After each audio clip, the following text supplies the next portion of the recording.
Hi, and good morning, and welcome to another fine episode of Bit Gringos. I'm Patrick Reynolds, and this is Mike Schwartz, and we have 2 bits, and we're gringos. And that's all we got. And that's all the bits we could come up with. And I already did my bit earlier, so it won't even get recorded. No, I'm kidding. How you feeling today, Mike? I'm feeling pretty good. I have one thing that's bugging me here, living as an expat in Panama, and that's I call it being under the gringo microscope. It's the gringos seem to have they're complaining and offended and critical and of every little thing that goes on here. They want to blame somebody. Yeah. So I mean, people, just lighten up. This thing is going to be over soon. We hope. Hopefully, yeah. Soon is a relative term. I agree. I understand that, man. It is a stressful situation, this COVID, this lockdown thing. Many people around the world may not know that we are under the strictest quarantine of any country in the world. Is that true? Except for maybe North Korea, but we don't know. North Korea is just normal. Yeah. Normal lockdown. They get out 2 hours a day, 3 times a week. Like, and there's no milk or bread to buy anyway, so. So, that's okay. I agree. Let's all, calm down. Calm down. Whining and whining really doesn't help the situation much. I know people need to vent, but that's what TikTok is for, right? I guess. I don't know. I don't know what TikTok is for. I haven't figured that out yet. I have no idea. Okay. Well, all right, good. So otherwise you're feeling fairly optimistic about the world and I am cautiously optimistic. I am in general optimistic. I worry just like anybody about what the future holds for us. Right. Are we going to have to go everywhere with masks on, even on non-Halloween days? I mean, really, Well, yeah. I'm trying to get some better masks that look cool. Yeah. Well, they are. People are coming up with very creative masks. And one thing I did note, I'm a big YouTube fan, and I just love going down the rabbit hole. And if you want to search COVID-19 parody songs, there are some really good ones out there. Yeah, I've heard a couple. Yeah, I've heard there's a Beatles one, and Beatles, Disney. There's a whole bunch. There's a great Gilbert and Sullivan parody, opera COVID parody. That's pretty fun. There is. Yeah. Those are the kind of things we need. We need a little levity in our lives. We need levity. Yeah. Yes, light and levity. Yeah. Well, why don't you levitate? Is that levity? If you levitate, we can go. Ooh. Hey, he's levitating. A little levity. Maybe not. Yeah, put some levity in your levitation. Okay. Well, great. Who do we have on store today, Patrick? Oh, I was so glad you asked that question. We have an expert, an actual biologist, a guy who also does all kinds of things. He entertains, he helps out, he produces with the shows. He creates. Great. We love this guy. And if somebody, when somebody has an issue with a snake or some kind of creepy crawly thing, they give this guy a call. Ladies and gentlemen, Mr. Mike Hill is joining us right now. I said he's joining us right now. Oh, there he is. There he is. There he is. Mike Hill. Hey, buddy. Hey, guys. How are you? Yeah. Hey, how you doing? All is good. All is good here in downtown beautiful Los Molinos. Los Molinos. That means the mill, right? The windmill. The windmill, yes. It's you can actually grind your grain into flour at his neighborhood complex, right? Well, at least theoretically. Okay. Mike, tell us just a little bit about yourself, who you are and why you're here. Well, I'm a man of few words. Any questions? Okay, that's it. That's the show. Good night, everybody. Well, thank you for having me on. This will be fun.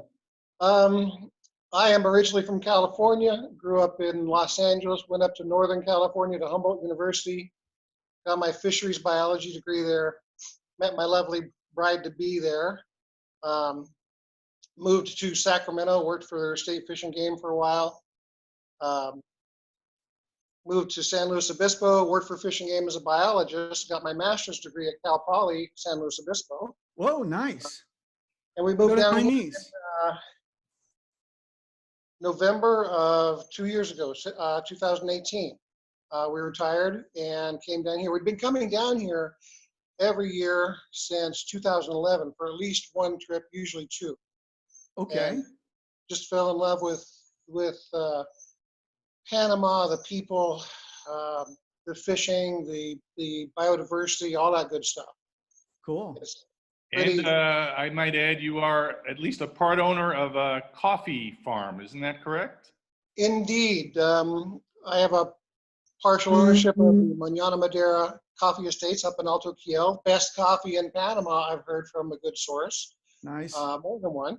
And I don't take any of the profits. I just hope to build a place there someday. All the coffee goes to my buddy, Randy. And it's absolutely beautiful. It is such a tranquil, relaxing place. I love spending time just sitting there, enjoying nature. Excellent, man. You know, when I first moved here, I must have run into, it seemed like every third person told me they had a coffee farm.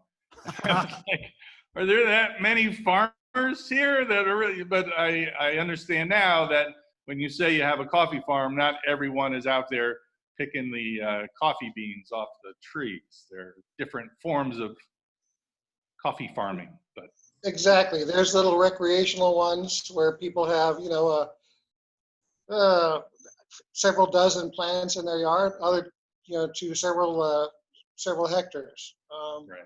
I want to say Randy has about 5 acres or so. Wow. That's pretty This good is a size. specialty coffee. It's a blend of geisha, bourbon, and 3 other blends that I can't remember. Wow. Cool. Okay. Well, That's it's the all kind of delicious. specifics we demand of you Yes. as a guest I on the show. gotta There's 3 other things I don't remember. That's kind of guest we need. Well, you know, the coffee here is the most delicious coffee anywhere on the planet. So I just got Great to, coffee. you know, it's a wonderful place. What drew you to start coming down here in the first place, Mike? Well, if I can have a moment of indulgence, I'll tell you the story. My wife and I went on a cruise for our 20th anniversary and enjoyed it so much. Decided we'd go on our, you know, I decided we'd go somewhere for our 25th. And she told me, oh no, we can't afford it. We can't afford it. So I decided, yeah, we will. We both worked for the state and we had to front all of our travel expenses. So every time we got a travel check, I said, hey, I'm going to take this to the bank. And I did. But instead of depositing it, I cashed it. And I put it in my safe at home until I had exactly $10,000 saved up. Wow. So for Valentine's Day, before our 25th anniversary, I took her out to a real nice restaurant and I gave her a card. The face of the card was a passport and it was blank inside. And I wrote, where would you like to go? And I had printed up 2 small tickets, 2 tickets to paradise. And I gave her, that's Paulo, by the way, my kid. Of course. So I gave her pamphlets. She could go to Costa Rica, to Australia, to Fiji, or to Cleveland. And she's like, we can't afford any of this. And I said, well, yes, we can. I told her I have the 10 grand stored up in my safe. And she's, that's wonderful. And then, no wonder we don't have any savings. So we ultimately chose Costa Rica, but we she told friends of hers in her office, and one said, oh, you have to go talk to Sid. Sid owns property in Costa Rica. Sid told us, don't go to Costa Rica, go to Panama.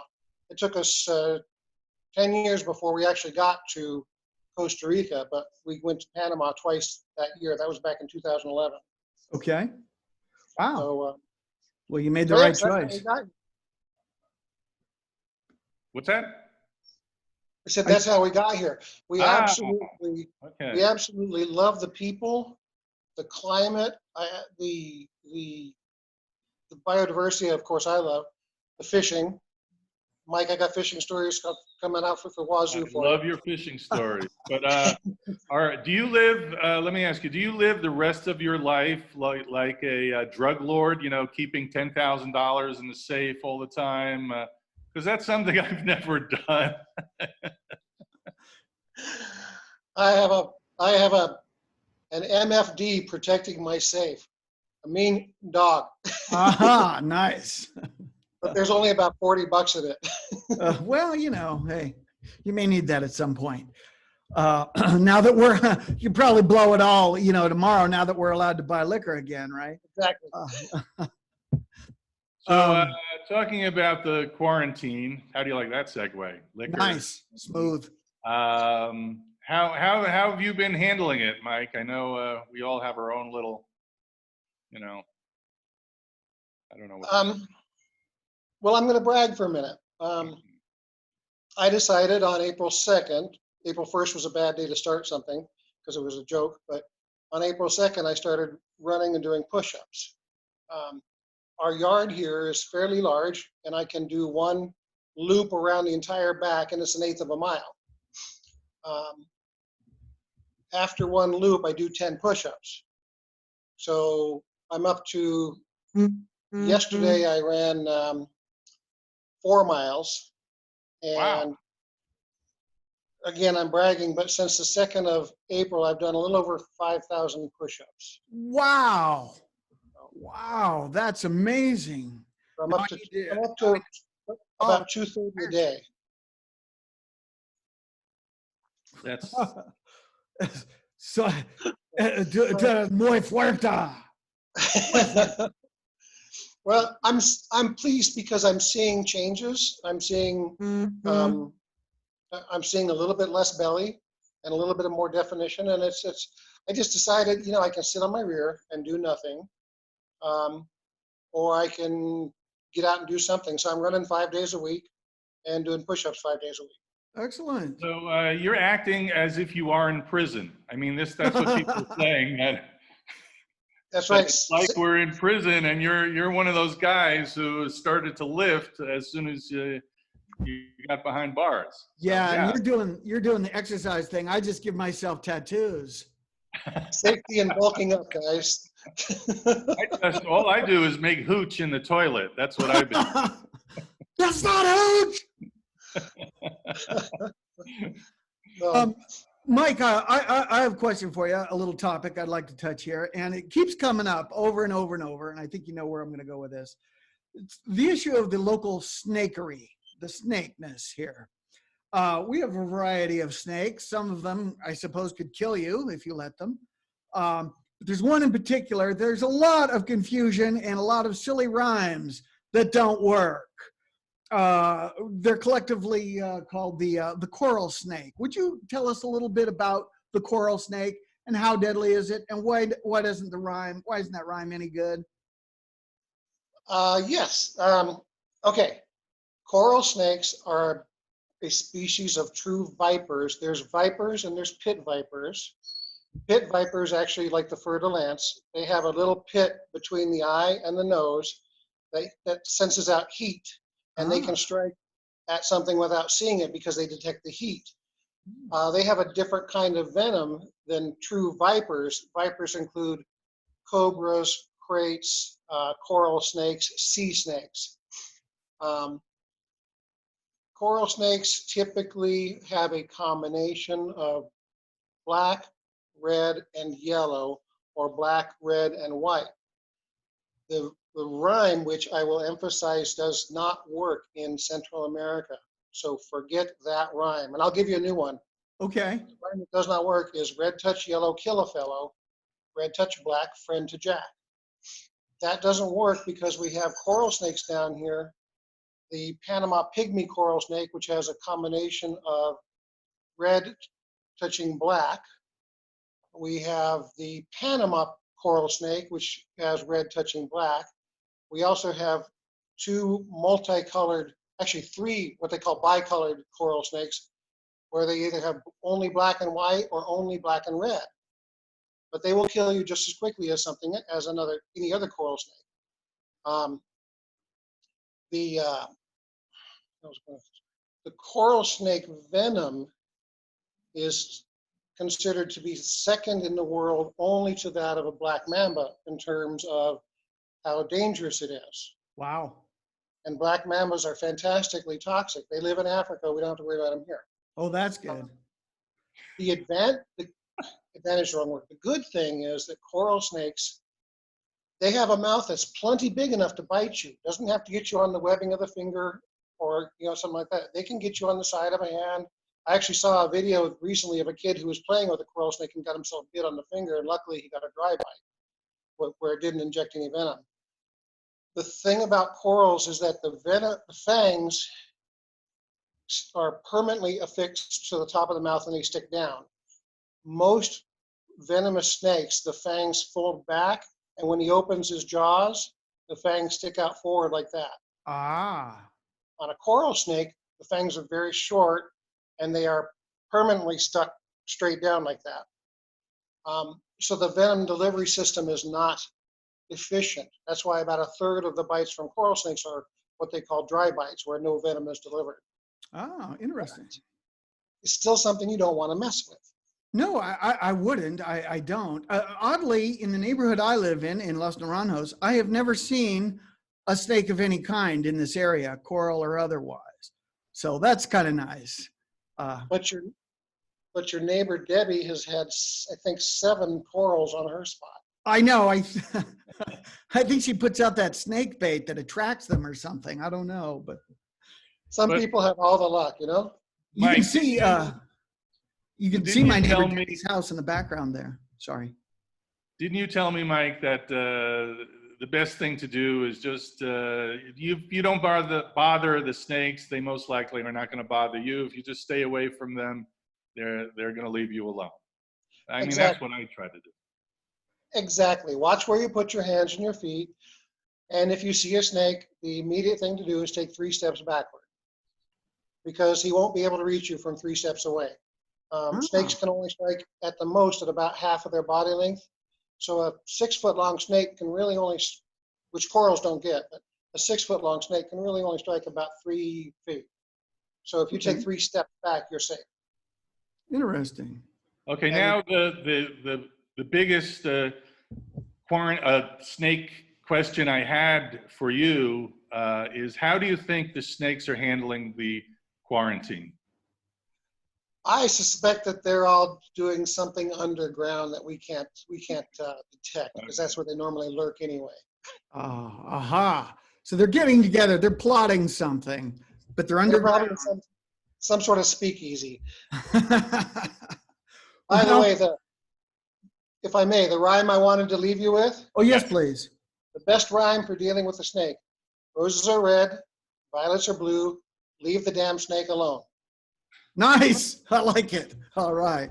We're going to, we'll publish that somewhere. I'll put that in the comments section. If I can tell just this short story, I was driving with Mike. I've told other people this story. I was driving with Mike in my car on a road up here in like a mountainous road. And there was a snake in the middle of the road. This is true, absolutely true. And Mike says to me, "Watch the snake, stop the car, stop the car, stop the car." So I veer around the snake, and he says to me, "Good job, you didn't hit the snake." And he jumps out of the car.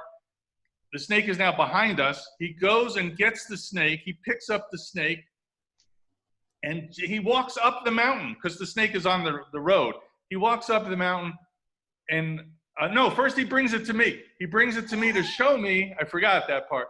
He goes, and he tells me what kind of snake this is, and I'm just like, "Get the snake away from me. I don't really, It was not a huge snake, but and then he gently places the snake on the mountain, and he comes back to me and he goes, "Damn, that snake bit me." You know, the snake bit him. You know, it wasn't one of those videos where you know, the animal loves, you know, like hugs the person saving it. The snake bit him, you know, on his big beefy hands, you know, and he says, "I'm like, are you okay?" Yeah, I'm okay. I'm fine.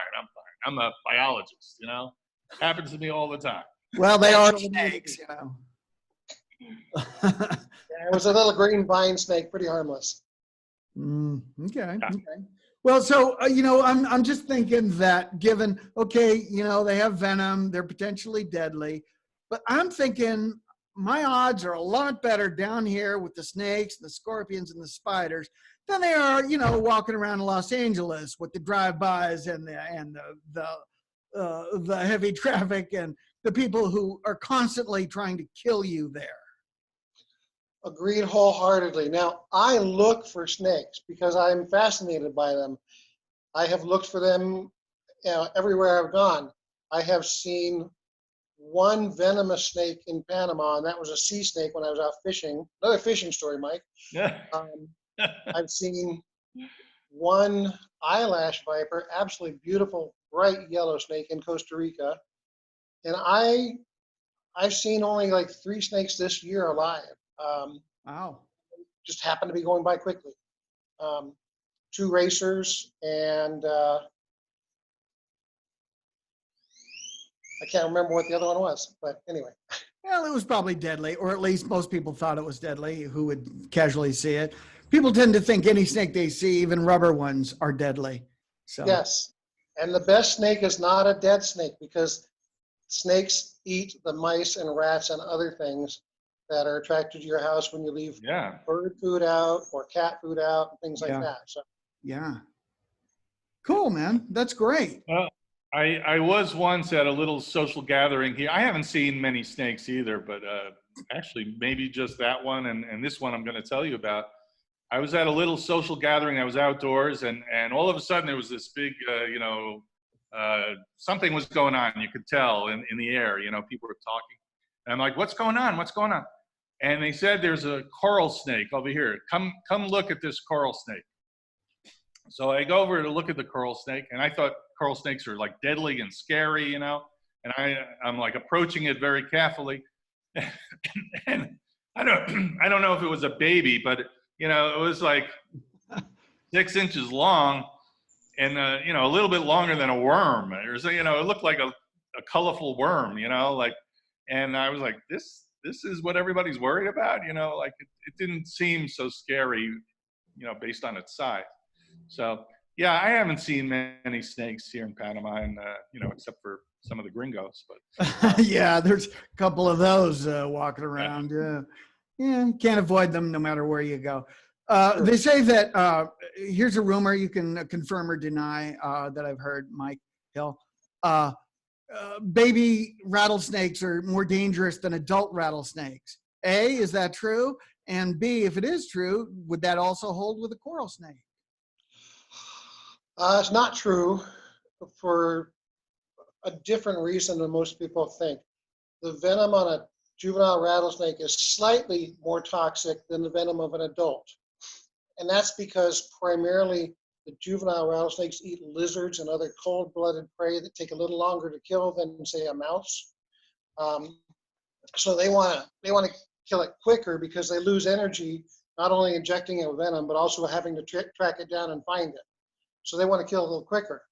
But I would rather take a shot, everything it's got from a rattlesnake this long, than a shot from a rattlesnake 3 or 4 feet long, because the volume of the venom, it's 2 things. It's the volume and the toxicity. Let's go back to coral snakes for a minute. The snake everybody here is afraid of is fer-de-lance. Right. Okay? And a fer-de-lance can inject 150 milligrams of venom in one bite. A big one can. It takes about 50 milligrams to really be a lethal dose. A coral snake can only inject about 15 milligrams, but it only takes 4 to be deadly. So it's the combination of volume and toxicity. All right. So yeah, the juvenile rattlesnakes have a little bit more toxic venom, but in terms of dangerousness, it's not near as bad as a big rattlesnake. Okay. And again, I'll just reiterate, not nearly as dangerous as a round from a 40 caliber handgun. So Exactly, or 9, yeah. Well, I don't think we've given titles to these episodes. You know, Mike, this is what, the fifth show or the sixth show? Number 6. The sixth show. But this is definitely the snake episode that. I think so. So we'll put a title on this one. Maybe I'll go back and retitle the other ones just to keep it. Welcome back to Snake Talk. We're just snake boys from the outback there. Well, Mike, this has been great. Thank you. Our time is starting to run down a little bit, so we're going to let you go. But severely depreciate your attendance here. And thank you for joining us. yes, Absolutely my pleasure. And if I can say, anybody who has a question about snakes, they're welcome to WhatsApp me or look me up on Facebook. And I hope to do another. I did a talk on coral snakes. We hope to do one on fertile ants after the quarantine is lifted. cool. You are the go-to snake guy here in Boquete, Panama. And the best snake relocation service here in Boquete. MSRP. That's And right. we didn't even touch on Mike is the producer par excellence of all the shows. We put on a lot of shows here in Boquete, and The good timey, creative, and the good timey show. Snakes and creativity and funny. He does it all. I have had a lot of fun doing those shows, and I missed the 60s because I had a emergency back home, but Patrick stepped in beautifully for me. And Patrick and Gabrielle had produced the previous ones. So I can't wait to do this. I'm so looking forward to them. Cool, man. I think we all do. We all look forward to a time when we can try to entertain the folks again. Indeed.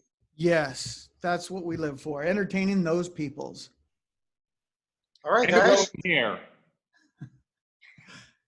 We will talk to you pretty soon. And Mike Hill, you have a wonderful rest of your day and a wonderful rest of your week. And stay safe, my friend. Thank you, and you guys too. All right, buddy. See you. Gotta run.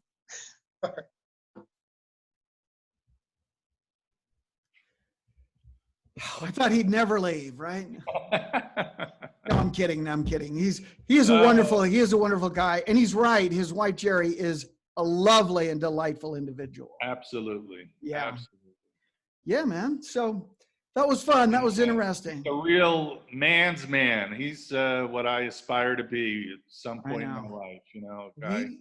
That dude does not flinch. You know. He fishes, hunts, picks up snakes. Yeah, he's like that outback dude from Australia. You know, whatever his name was. Crocodile. Yeah, that's him. Crocodile Mike Hill. Crocodile Mike Hill. Yeah. That's not a knife. There's a knife. That's a knife. And then he whips out a machete, you know, like that. Yeah. All right, cool. Well, all right. What are you going to do with the rest of your week? I don't know. It's, you know, it just started raining. It's the rainy season here. And I'm only not serious at all about this, but I might open a restaurant. I've been cooking so much. Yeah. And I really don't know how to cook, but I've been, you know, making some nice things. And I think everybody is cooking way, way, way more, you know, than ever before. See. Have you tried the chocolate cake yet? I have not. Okay. Well, you're in for a big treat when you do. You know, Pilar says to me, when we look at YouTube, there's like 7 main categories, or, you know, one, I see a lot of drum videos, a lot of music videos, and cooking is now one of the things. So they recommend all these cooking, an Instant Pot. A while back we got an Instant Pot. It's tremendous. You can cook a lot of things in it. Yeah, we got one of those too. Yeah. Yeah, it's really cool. Yeah. But check out, if you haven't, check out YouTube. There are probably hundreds, if not thousands, of how to use your Instant Pot, what to cook in it. Yeah. And I'm just going to YouTube and going down the rabbit hole all the time of things. Plus watching movies, Yeah. and trying to stay awake during the movies. That's the key thing, That is a challenge. I've discovered Panamanian beef is notorious for not being the most tender beef on earth. Yes. But I've discovered the Instant Pot is the best way to cook Panamanian beef. You can make really good carne asada. I made Asian honey mixture last week. Asian honey, soy sauce, mustard, whatever, with the beef. It was really tasty. It was really good. Look at us. Look at us, Patrick. Talking about recipes. Well, it's either that or, bitch about what's going on in the world continuously. Here's something you never saw in the 1950s, Yeah. Two men talking about food, cooking food. Well, yeah. What is this thing called again? Zoom, on Zoom. You never saw that in the 1950s. No, one of the reasons is there was no internet in the 1950s. Oh, right. Yeah. Well, there's that. Yes. But you're right. Yeah, guys didn't do that kind of thing unless you were the Galloping Gourmet or something. I did want to tell you one thing, which I think you'll love. If you go to YouTube again and look up, I forget what it was called, but it was a travel thing of Los Angeles from the 1950s, 1960s. And they go around. I mean, you can do the same thing anywhere. I mean, you could do that in New York, which I love. Yeah. But I'm sure there are places that you would see. It's like an old time travelogue of Los Angeles. And the funny thing is, they pronounced it Los Angeles. Did. They used to say, and that's actually the way it was originally pronounced, Los Angeles. Yeah. When did that change? I don't know. Interesting thing, I have seen some of those videos, and you know what those were shot for? A lot of them, they were background plates from movies. So if there was a scene when people were in a car, they would project the background scene of them driving around the city, so it looked like they were actually in a car. And a lot of those, they were made by Columbia and Warner Brothers and the studios. And a lot of those have been put up on YouTube lately. It's very cool to see those things. Really is, yeah. Yeah, man. Yeah. Great narration. That narration from the 1950s. Yeah. Great voice. The ones that don't have any narration or explanation at all, those are generally the background plates. Yeah.